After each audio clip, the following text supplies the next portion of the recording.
দরজায় নাকি ভাত খায় ফকিন্নিরা। তো আমি হচ্ছি ফকিন্নি, নাম্বার 1 ফকিন্নি। বিসমিল্লাহি ওয়ালা বরকাতিল্লাহ।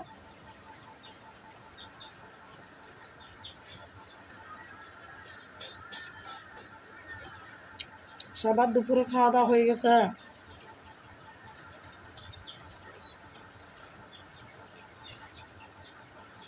দেশ এবং প্রবাসের ভাই বোন কে কোথায় থেকে ভিডিওটা দেখতেছেন, সবার কাছে অনুরোধ থাকবে আমার ভিডিওটা শেয়ার করে গঠনমূলক কমেন্ট করবেন একটা,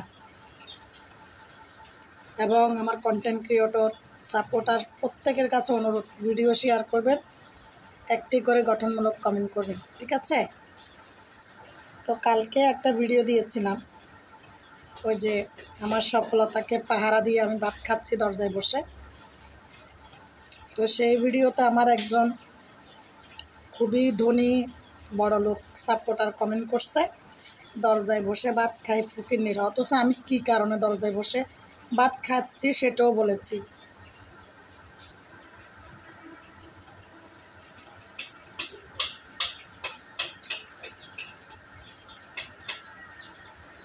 এখন বেলা বাজে 3টা, গোসল করে নামাজ দোয়া আদায় করে তারপরে খেতে আসছি। কেন দেরি হয়েছে জানো?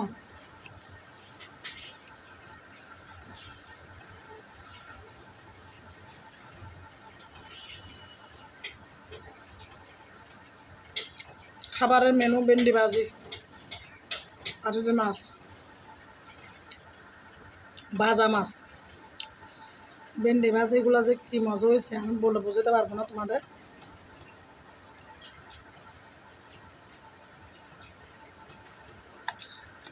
তো দেখো আমি যে দরজায় কেন ভাত খাই, শুধুমাত্র ওদেরকে পাহারা দেওয়ার জন্য। যতই আমি সেফটি দিয়ে রাখি না কেন, বিড়াল কিন্তু মানবে না, বিড়াল কুকুর কিন্তু আপনার মানবে না, মশারি ছিঁড়ে কিন্তু খেয়ে ফেলবে।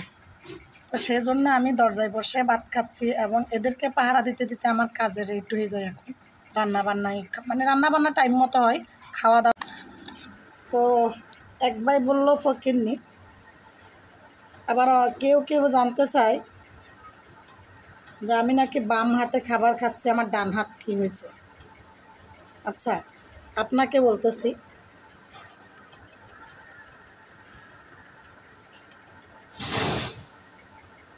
এখন তো সবাই টাচ মোবাইল ইউজ করেন। আপনি সামনের ক্যামেরায় আসবেন, আপনার ডান হাত কোনটা আর বাম হাত কোনটা আপনি নিজে বুঝতে পারবেন, ঠিক আছে? আমি সামনের ক্যামেরায় ভাত খাচ্ছি, এই জন্য আমার ডান হাতকে বাম হাত মনে হচ্ছে আপনার। কারণ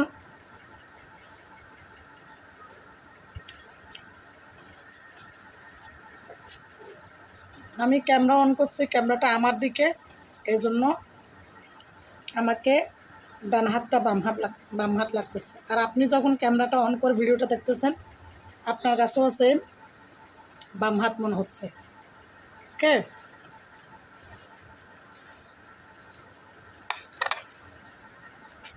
আল্লাহ হাফেজ।